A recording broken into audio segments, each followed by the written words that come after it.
हरिओम। पूज्य हिंदू संत आशाराम बापू जी के अहमदाबाद मोटेरा गुजरात में जो आश्रम है, उस आश्रम को बने लगभग 45 साल हो चुके हैं। 45 साल एक बहुत बड़ा समय होता है।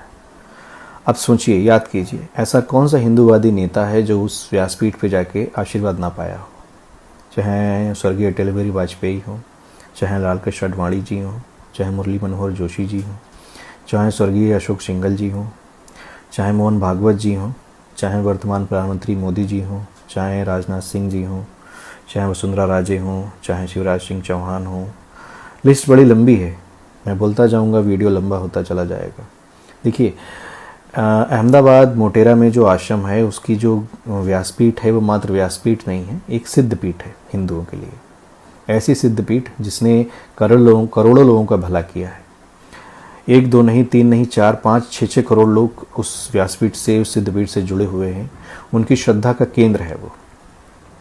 ऐसा केंद्र जो आज भी पूरे देश में जो विभाजनकारी लोग हैं, जो हिंदू धर्म को मिटाने वाले हैं, जो ईसाई मिशनरियाँ उनसे लड़ रहा है, उसके द्वारा 400 आश्रम संचालित होते हैं। आज भी उस आश्रम द्वारा इतने सारे सेवा कार्य होते हैं। झारखंड, बिहार, छत्तीसगढ़, महाराष्ट्र के जो भी ये नक्सल प्रभावित क्षेत्र हैं, जो वहाँ पे ईसाई धर्मांतरण बहुत जोर शोर से है, आज भी इस आश्रम द्वारा इतने बड़े बड़े सेवा कार्य होते हैं कि ईसाई आज भी अपनी जड़ें वहाँ नहीं जमा पाए। आज भी इसी आश्रम द्वारा जो ये केंद्र बिंदु है, इसके द्वारा ही ऐसी सेवाएं चल रही हैं। भोजन करो भजन करो, जिसमें आदिवासी जो होते हैं उनको आश्रम में बुलाया जाता है, दिन भर भोजन कराया जाता है, भजन कराया जाता है और शाम को 100 रुपये दिया जाता है। और इसलिए और ये बोला जाता है कि आप धर्मांतरण मत करिएगा, आइए भोजन करिए, हम आपके लिए हैं। क्या उस आश्रम को इस तरह से खाली कर देने का नोटिस देना उचित है? देखिए, बहुत सारी शक्तियां थीं जो टूट गईं, लेकिन एकमात्र हिंदू संत आशाराम बापू का आश्रम है जो आज भी बचा हुआ है और आज भी पुरजोर तरीके से उन शक्तियों से लड़ रहा है जो सनातन धर्म को कहीं न कहीं मिटाने का प्रयास कर रही हैं।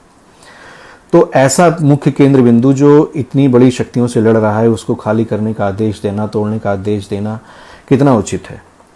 मेरा सरकार से, गुजरात सरकार से और जो जितने बड़े हिंदूवादी नेता हैं, विश्व हिंदू परिषद हैं, बजरंग दल हैं, RSS है, इनसे अनुरोध है कि आप सामने आके सरकार से बात करिए, क्यों एक ऐसे संत का आश्रम को तोड़ा जा रहा है जो अभी तक विभाजनकारी नीतियों से लड़ रहा है, पिछले 65 वर्षों से लड़ रहा है। क्या यही है उसकी सेवा, हिंदू धर्म की सेवा का फल, कि उनके आश्रम को ही तोड़ने का नोटिस जारी कर दिया जाए? सोचने वाली बात है हिंदुओं के लिए कि आप लोगों की श्रद्धा का जो केंद्र है, एक सिद्ध पीठ है, उसको तोड़ने का प्रयास हो रहा है और आप लोग चुप बैठे हैं। कब तक चुप बैठेंगे? कब तक ऐसी दमनकारी नीतियां हिंदुओं को दबाती रहेंगी? हिंदू कहीं सुरक्षित नहीं है, ट्रेन में सुरक्षित नहीं, रोड में सुरक्षित नहीं, कश्मीर में सुरक्षित नहीं, मणिपुर में सुरक्षित नहीं, कहीं भी सुरक्षित नहीं।